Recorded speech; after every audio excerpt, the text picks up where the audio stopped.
hello, and welcome to Nonprofit Online. I'm David Higgins. I am so glad that you're joining us today, and I'm so excited about our conversation that we're going to have. It's one of those unique conversations with an organization that has done an awful lot with just a little. I know as nonprofit leaders like you and I, to be able to maximize what we are doing is really an important part of us being successful in our mission as a nonprofit.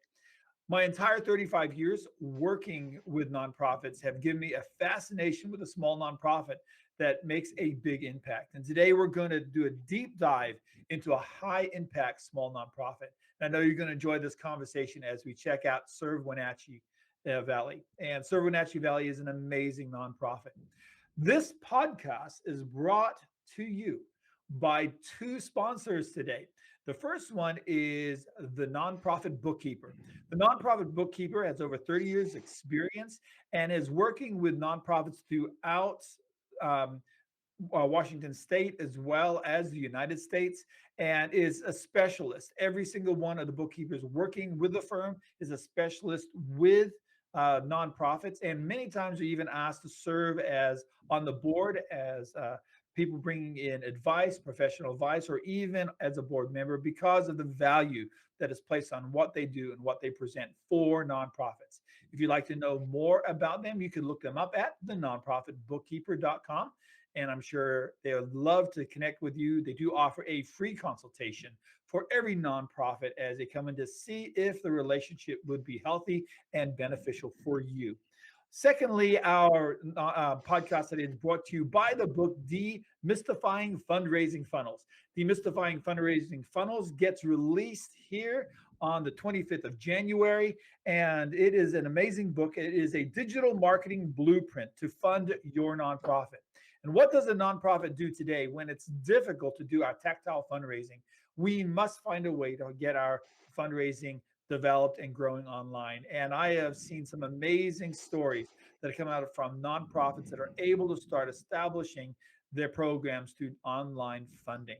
So if you want to know more about that, you can order that book, Demystifying Fundraising Funnels, on Amazon and Audible and ebooks as well, and wherever books are sold. Well, it is wonderful to have this conversation. And we Serve Wenatchee connects people and resources to restore hope in a better future. I love positivity, and that's a great one. It is a cooperative of not just the local church, but also the community roundabout.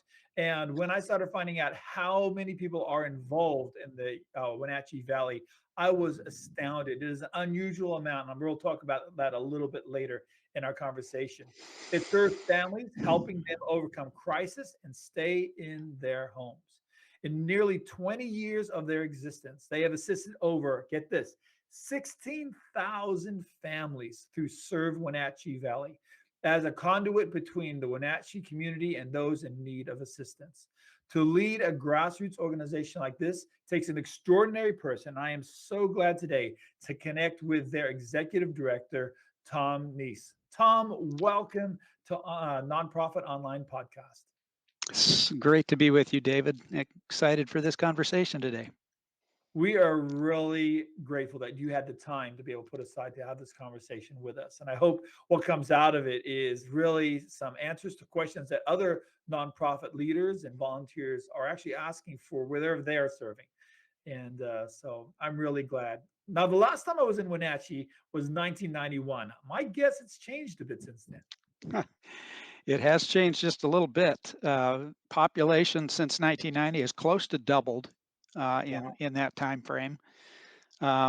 Used to have a fair number of orchards in the community. Of course, Wenatchee is known as the apple capital of the world.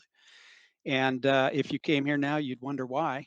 I remember when I came back here, I actually lived in Wenatchee from 1985 to 1990. Then I moved away in 90 and came back in 2003. And just that 13-year gap, there was a significant change in not only the landscape, but just the population and the vibe, of the town. So significant change. What's the population there now? Well, it's really because we are connected with East Wenatchee and Wenatchee and the greater Wenatchee area. The population is a little bit over 40,000, roughly in Wenatchee, and I would say it's closer in the metro area, closer to 80. Um, somewhere between 75 and 80,000 in kind of the greater Wenatchee footprint. So Serve Wenatchee as an organization is really serving a population of around 80,000 because you're not just limited to your city, right? It's the entire region. It's the greater Wenatchee area. So our footprint is greater Wenatchee, which really would include the Wenatchee and Eastmont school district boundaries. So, on the Wenatchee side up to, Monitor down to Malaga on the East Wenatchee side in Douglas County up to Orondo down to Rock Island. So pretty big Very footprint. good. Wow, wow. So I want to dive a little bit into who you are as a leader because who we are as a leader really becomes an imprint on who our organization becomes. But I was reading a little bit about your bio, and did your journey start in Kansas, or is that the place you just went to for college? Well, so my journey actually started in Southern California. I was born in Pasadena, got from Wow. there to Colorado, was there for a while, and then ended up in Kansas somewhere in my middle school days. And so Hmm. then I went to school there, graduated from Olathe in Kansas. Olathe is at that time when I was there, it was a little town south of Kansas City. Now it's a suburb. Talk about change of Wenatchee. Every place is doing that. And so, graduated high school. Then I attended the University of Kansas from there, and uh, and then ended up out here in Wenatchee. Wow. Um, Funny story. When I graduated high school, we had come from New Zealand, our family, to the United States. My dad had come over here and brought us with him on his second trip. And I graduated high school about 2 hours east of Los Angeles, a place called Ridgecrest, which is out in the middle of nowhere. And my first thing was to escape the desert. And I ended up getting a job working for a construction company. I was 18 years old in Pasadena. Found a little church ran by a pastor by name of John Mayo. Had a great little congregation at the local women's community center there in Pasadena, Mhm. and that was my first year being single. It was quite something. I grew up a lot moving from a New Zealand slash Ridgecrest background into Pasadena. So Yes, for um, sure. the smog got pretty bad though from when I was there. So Yes, it's definitely intense, and I've lived all over. So I've lived in Pasadena, lived in Kansas City. I've also lived in rural North Dakota, and oh and so wow. the difference between those are very interesting, and yet there's some similarities that I think would be interesting to explore at some point because I do think that community is built around a group of people with whom you're close, and I think sometimes our suburban life can cause us to have a little bit of a spread, even more so than the close quarters of a heavy urban center. So I Mhm. actually found my time in North Dakota in that small town was very much more similar to Pasadena in that small community than it was in suburban Kansas City. Oh, wow. Much Wow. much more similar. You started your adult journey graduating from the University of Kansas with a degree in architecture. And 16 years ago, you graduated from Northwest Nazarene as an ordained pastor. And that sounds like a story in the making. Like, that's quite a leap from architecture to ministry. Can you take me a little bit upon the change in that journey that took place? I've always been a curious person. My mother tells a story when I was younger of I would stare at a pencil and I would ponder how in the world they got that lead inside that pencil. I've asked And the so same question. Did you I ever get an answer? no, I never have, but there's been a curiosity, and so that curiosity led me to explore drafting and architecture in high school, and then stepping into college, and then the vocational shift was really simply growing from that curiosity of building and architecture into the curiosity of the human condition. You know, and so really my journey has been founded on that curiosity and that exploration. That's the common thread, but just shifting now to, you know, what's this human condition? And I found it to be much more complex than architecture in in the nuances of the human condition. And so I that think you're allowed right. that shift allowed me to change, you know, directions many times over the past 40 years. You know, it's been people directed, but I've served as a pastor for 25 years. I farmed at the same time in North Dakota. I've worked for the Wenatchee World as an ad sales. I've worked for Swim World, you know, repairing hot tubs and swimming pools, and I've started or directed 5 nonprofit organizations over, you know, the past 30 years. And so there's been a lot of you know, of unique experiences that I have been able to have, but they really have been founded in that curiosity. Mm. That really has kind of been that bedrock thing that I'm just very curious. You know, it's so true. There's some things that pull our heart towards the care and nurturing of people, the bringing hope to people, and then we fund it any way we can, whatever jobs that are needed, so that we can stay true to really what's our calling or our heart pull. Your shift came from a church focus to serve Wenatchee Valley. What drew you to them specifically? When I came back here in 2003, I was serving as a pastor, and our church was a partner church of Serve Wenatchee, and so we operated a non-food pantry that benefited the families that would come to Serve Wenatchee.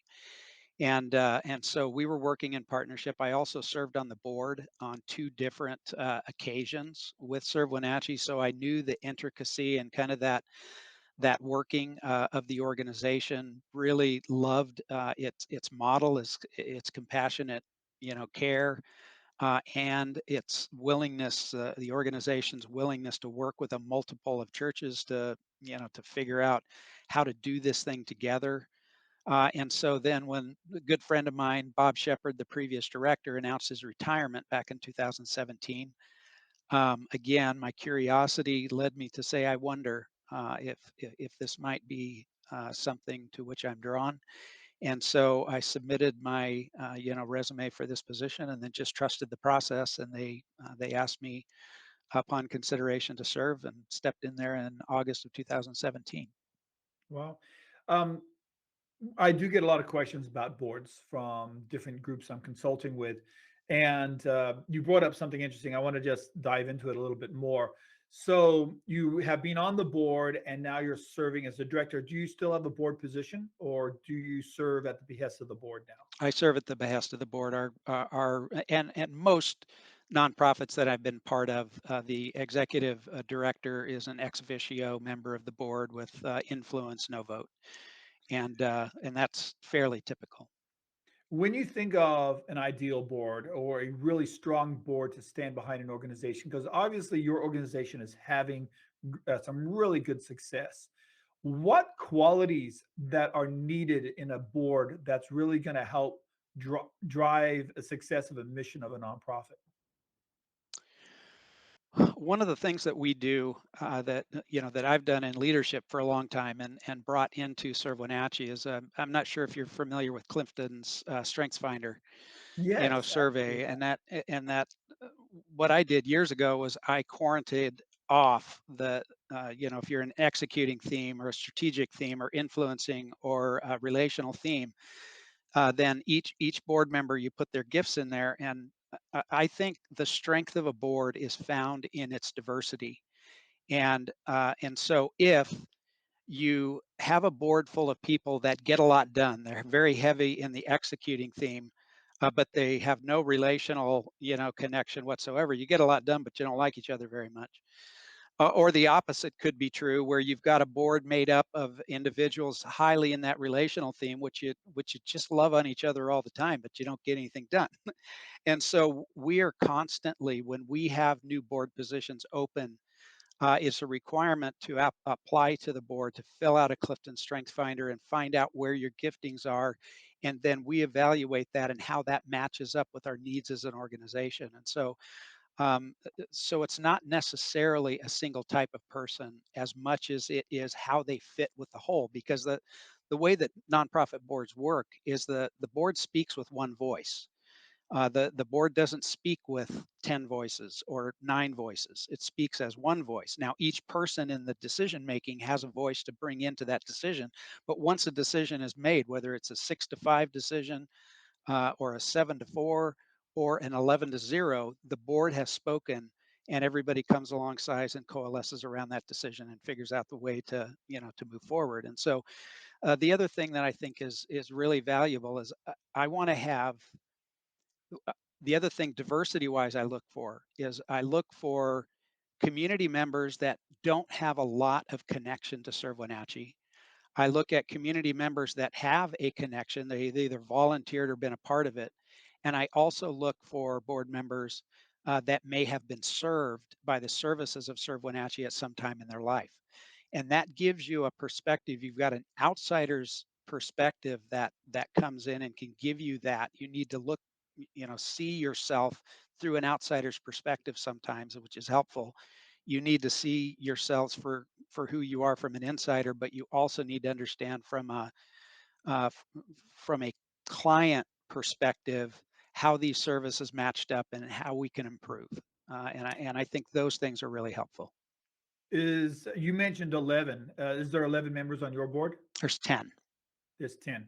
Okay. Yeah, which Um, which typically you like an odd number, but right. Yeah. you know, No, ideally an odd also always helps unless you're always in agreement, and that's not very often on a board, especially if you have strong personalities. You know, so I counted around 70 churches and community organizations across languages, across cultures, denominational barriers that support what you are doing and are behind what you do at Serve Wenatchee. How did you gather such a coalition in this day and age? It's very unusual to have such a large, diverse group of support behind a small organization, especially in a smaller city. yeah, we actually Bob Shepard, the previous director, and I went to Chicago years ago. I'm not even going to guess the year. I would guess around 2013, 2014. We went to Chicago for a Christian Community Development Association immersion conference, and we went to this conference. And when we were sharing who we were as an organization and that we had 50 plus partner churches. Uh, that it was viewed with like, that can't be possible. It was viewed with skepticism to a certain degree, like, you're not Yeah, telling us the truth there. Or I can because that, imagine so. yeah, it is truly amazing. But I think what we do is we keep focused on the main thing. We uh Interestingly, there was um an article that was written years ago, um, that talked about first things and second things. And C.S. Lewis wrote, this essay, and the problem is, he said, is that when you pursue second things as first things, you lose both the first thing and the second thing. And that we could dig into that and talk about that further. But I think the main thing is we focus on the main thing. So from a theological perspective, we have coalesced our faith communities around the Apostles' Creed. So our statement of faith, as a faith-based organization and as people of faith around, we have taken the Apostles' Creed, which has survived 1,800 years of being a commonly accepted statement of faith. And so that has simplified things. It's not denominationally founded. It is, over the course of time, church founded. And then the other thing we do is we simply focus on what we do. And so our invitation is, would you like to participate with us in keeping families safely in their homes? And we've got any number of programs that you could participate in. And when you keep that simple, the faith statement simple, that doesn't get lost in all the nuances of theological, denominational disagreement, and you keep, this is our focus and this is what we're asking you to come alongside and do, then I think it makes a huge difference. I think it's an unusual number that if you take your population that you're serving, which is 70 to 80,000, and you divide it by how many organizations are supporting, representing, and coming behind your efforts, which is around 70, you're having a 1 per 10,000 uh, population representation per organization. That's pretty powerful. There's not very many nonprofits can actually say that. Yeah, it really is. It's powerful, and I think it makes a statement of who we are, as a community. But David, I think honestly, this is the way that we are going to emerge out of COVID. The way that we're going to emerge out of COVID is to simplify our positions, and I think we are going to serve our way out of COVID rather than argue our way out of COVID. We're not going to emerge from COVID through different arguments and standing on our own perspectives with regard to things. By serving our fellow man is I think, what is going to move us forward. Yeah, there has to be something that's going to pull us back together. And COVID, in its nature of isolation, has desegregated all of us. I mean, we're just like everywhere. And it's been hard for nonprofits to be able to find how to regather the community back towards the mission of that nonprofit. Uh, Churches, their congregations have been spread near and far for 2 years, and now they're trying to reassemble them into a congregation, a community, a fellowship. And it's really the challenge right now of where we're at, either faith-based nonprofits or institutions, as well as ones that are just serving the community. And it's just remarkable the journey that you have taken as an organization. It's very, very different than most I speak to. When you are getting a chance to encourage other nonprofits and you're saying, look, when you're trying to build a coalition like we have built, here are a couple points that you really need to lead with that will draw the nods, that it's going to allow you to connect with and draw these ones in. Now, you did mention the Apostles' Creed as a faith-based group, but when it comes to just the ability to keep and maintain the coalition together, do you have some points that you could share with us? I really think, again, back to keeping it simple, that everybody is not going to coalesce around our specific focus. So our focus at Serve Wenatchee is homeless prevention. We work with families with addresses, and so this is what we do. Families with addresses, and we offer rent assistance and utility assistance. We have a grocery store that they come in and shop, and so our focus is really central to that. And so not every church, not every organization is going to have that heartbeat. There are going to be some heartbeat in the community, which we need, that are more focused on chronically homeless population and wanting to get people housed. And I think what what we have done is we have simply made the invitation, and it really is a soft ask. It's not a hard ask. It's a soft ask, and said, "This is what it is that we do. Would you help us to come to do that?" And I know there's some things that maybe we're going to talk about in a little bit, but I think the other thing is that we really focus our attention on making the organization, the individual, the volunteer, the hero in the story. That's We good. we don't ever say, "Help Serve Wenatchee do this." That's out of our vernacular. It's taken us a while to get there, but that's out of our vernacular. We don't talk like that. What we say is, "Would you be willing to help your neighbor?" And so then Serve Wenatchee simply becomes a conduit of their generosity to be able to serve their neighbor. And I think that's the other thing that keeps that coalition together, is that people understand that they're the hero in the story. They are the ones that are meeting the need. They are responding to the needs of their neighbors, and because of that, we trumpet them as a hero. And when multiple organizations and individuals see themselves as the hero, then that's what they can coalesce around and say, "This is something I want to be a part of." You know, you read about it in books and you don't really see it practiced. And when you do practice it, it becomes really such a strength to the ability to build the nonprofit.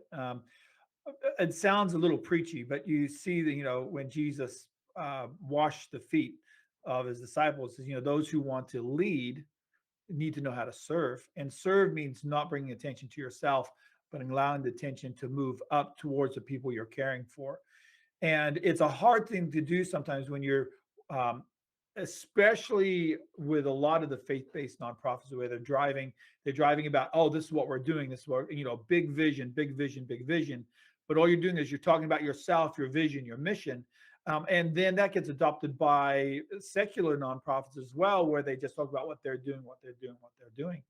But what I hear you saying is what your success is not talking about what you are doing, but what they can be doing and make it Yes, about the other, not about yourself.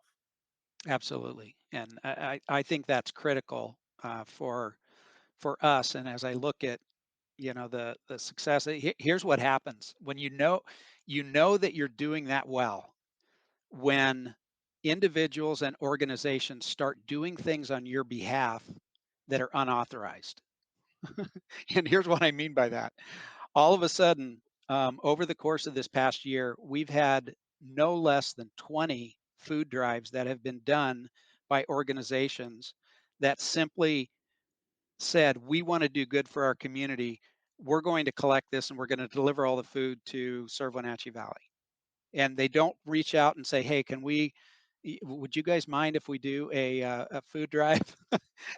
Just yesterday, or let's see, this last week, the Eastmont Junior High School, yeah, the Eastmont Junior High had a competition between classes and grades who could collect the most food. And they brought 2 trucks of food over with junior high kids that wanted to be a part of the solution, wanted to reach their neighbors, and they brought 2 pickup loads in that we were able to bring in and stock our Fresh Hope Market with. And so I think that is one of the telltale signs that is a sign of success to us is when people start doing unauthorized things for your nonprofit. Now, that can be dangerous if it's the wrong things. That's another show. But when your mission is clear and your vision is clear, and people start working on behalf of their community through you without having to ask permission, that to me tells a great story.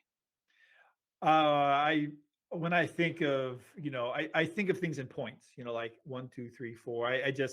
I did a lot of music teaching. Did a lot of communicating publicly, and in doing so, I always think in lists. And you're talking about making sure your mission is clear, make sure your vision is clear, make sure that people understand they have permission just to be involved and to be able to feel. There has to be a sense of safety and connection that allows a community, junior high school, the community at large, to be able to turn around and say, we just want to support, and they feel empowered to do so versus, okay, what hoops we got to jump through to get through that. And the empowering of the community to be able to just feel like you are a part of them and they are a part of you. That's a unique position to be in as a nonprofit. It is, and to me, it's a beautiful place. It's an uncomfortable place because as the executive director of a nonprofit, it's my job to tend to the organization, and so part of the work as the executive director is certainly to tend to the well-being of the organization. When you come with these harebrained ideas, for instance, you've got this hope sign over my shoulder here, and hope has become a moniker of Serve Wenatchee in the community. About 2-3 years ago, after I had been here for a while, we took that word hope and we started to make hope stickers out of it. And then we did yard signs and we put hope yard signs out. And people, if you drive around Wenatchee right now, you'll see hope signs and hope stickers all over the place. The problem is that there's nowhere on that hope sign that says Serve Wenatchee Valley. There, Wow. there's no connection to us as an organization other than the visual connection that people make with participating in who Serve Wenatchee is. But those are things that have been challenging over my history. We want to do things, but we've got this return on investment sort of a scorecard that constantly runs through our minds. Okay, what are we getting out of this? And my challenge to our board, a couple 3 years ago, was we're going to do this as a gift to the community, because if there's anything we need right now, it's an infusion of hope. And Serve Wenatchee doesn't own hope. We don't we don't own it. We didn't originate the idea. That had its origination in a divine somewhere else. But what we can do is we can convey this sense of hope in the community, and lo and behold, what that hope moniker has become, it's become like a Nike swoosh, in our community, where you see it, Nike, you see the hope sign, and you connect that with Serve Wenatchee. But that wasn't our intention. Our Yeah. intention was that we want to have a contagion of hope. As a matter of fact, 3 years ago, before COVID hit, we came up with the phrase "make hope contagious." Can you believe that? Make hope contagious, because that's what we wanted. We wanted a contagion of hope. Now we step into COVID, and to reiterate that is that we need a contagion of this hope in this community and all the communities around, Mhm. are certainly around the Northwest and around the world. We need a contagion of hope. And so we just believe that offering a gift to the community, something like this, uh, offers that contagion, even though we may not see any return on investment over it. I'm sure you realize this, but you took a mission statement, you could say, or purpose statement, and you turned it into a verb. There are people that spend literally tens or hundreds of thousands of dollars for their institution to be able to make something like that happen. And you did it by just loving the community. When people think of you, it's a verb that brings their thought to you versus a phrase versus a groups of adjectives and nouns. That is a huge thing. Now, from the marketing point of view, which is something that I spend a lot of time with helping nonprofits do marketing, it is very rare.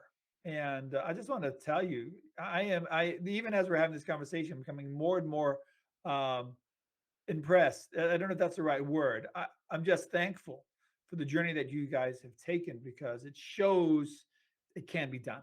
It's not just, somebody saying, hey, reading a book and he ends up on the shelf. You guys are living it. And that's a beautiful thing.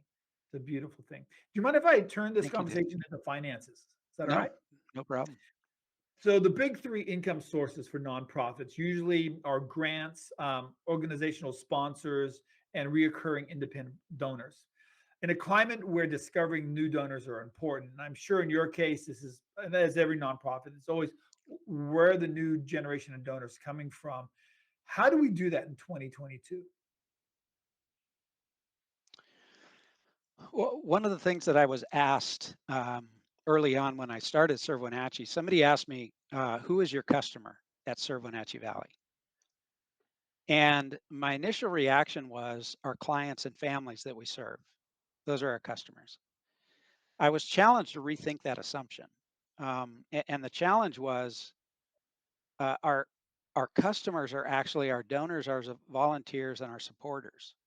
The beneficiaries of our customers are the resources and services that we can provide for families that are in need. Now we have to align the resources and the services that we offer with the needs in the community. That has to be aligned. But I think we have to understand that our customers are really our donors and our volunteers and our supporters in the community, and that takes a retooling of our thinking. We've got to massage those relationships, and we have to be relationally driven.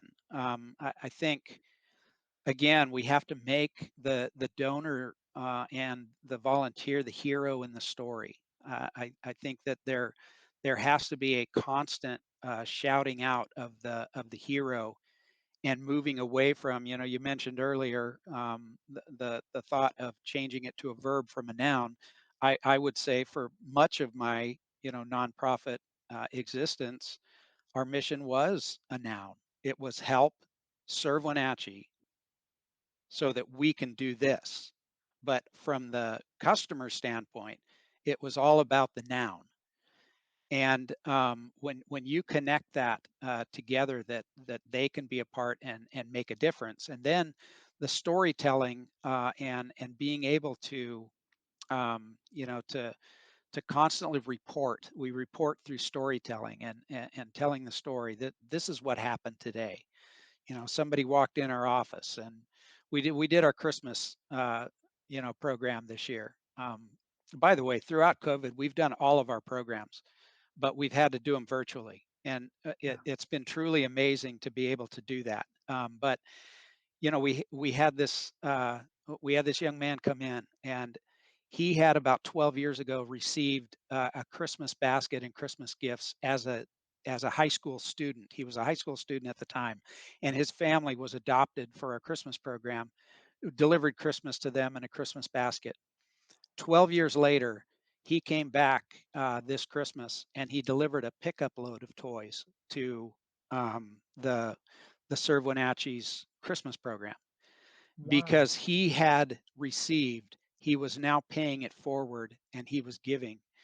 And those are stories that we trumpet, and are triumphant stories, because we want to see, and I think all of us want to understand the movement and the change, and the hope that happens in somebody's life. Hope, we define hope a little bit differently than some might. Many times we define hope as a wish, that we wish something would happen, and that's synonymous with hope. We don't define hope that way. Hope is something that we would like to see change, and we're willing to walk alongside of it to see that change happen. And so there's always a verb movement alongside of hope. It's not just a concept that's out there that we're waiting for something to happen to us. It's our willingness to walk alongside of it. And so we have that conversation with every family that comes in, with every one that we interact with, is what does hope look like today in your world? And maybe one day it's that they just showed up at the market to get a box of food, and were able to have an uplifting sense of value and dignity to be able to do that, and they walk out. But if they do that enough and repeatedly, then hope has a way of moving them toward a preferred future in a way that sitting back and wishing for something to happen doesn't. I My brain is just triggering as you're talking. I'm having a lot of fun with this conversation, but when I'm thinking of what's taking place, is there is an action connected to the emotion or the concept, and that's what gives it its depth in a day and an age where everything's based on and just an emotion. We're trying to capture emotion. You've redefined it as an action that is pointing at an emotion or a concept. I'm reminded of 30 years ago, in pre-marriage counseling with Michelle. I was, they're talking about love being what you're doing. It's a choice, it's a decision, not just a feeling.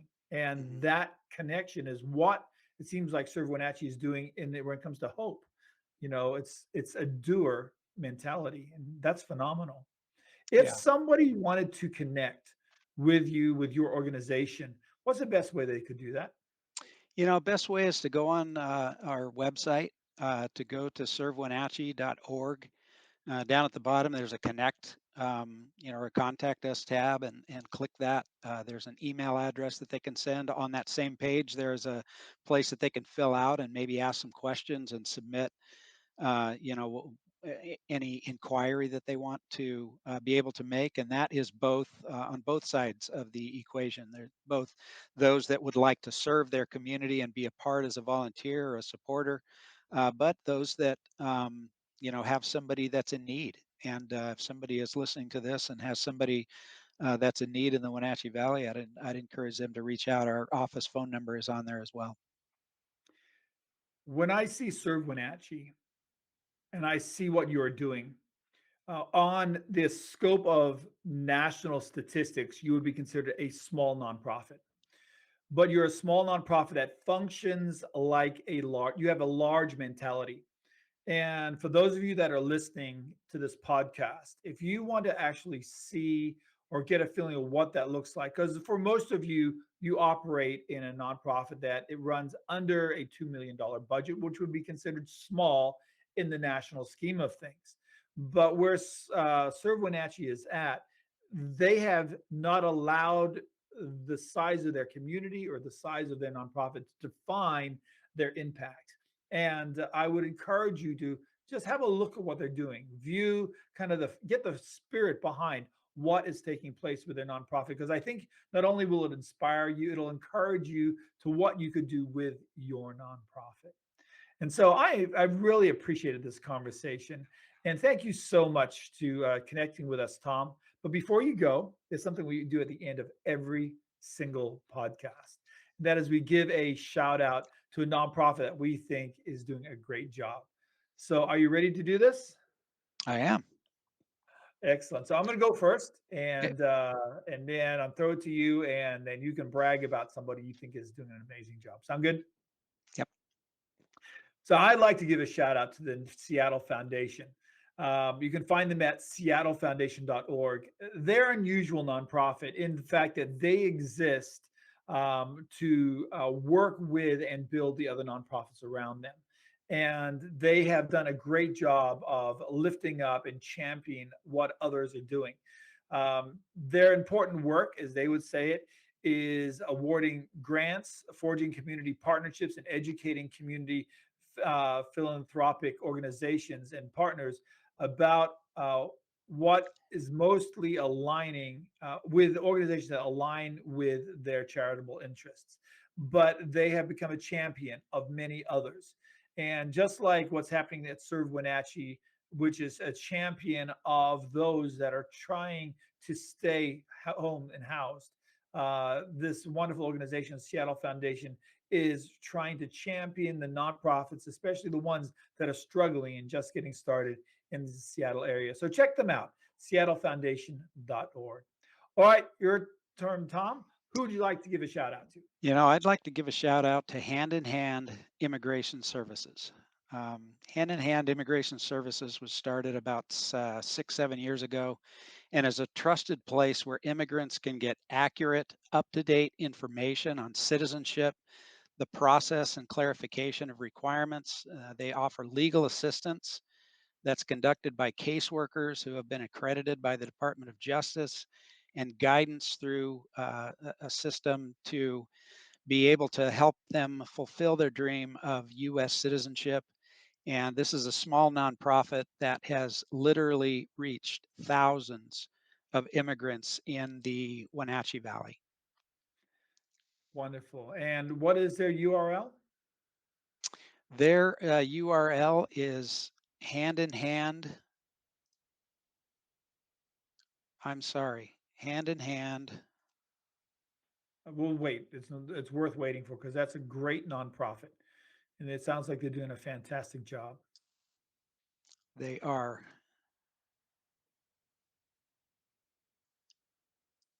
Oh, for Pete's sake.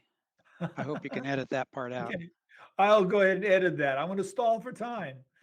You know, It's hand in hand is.org.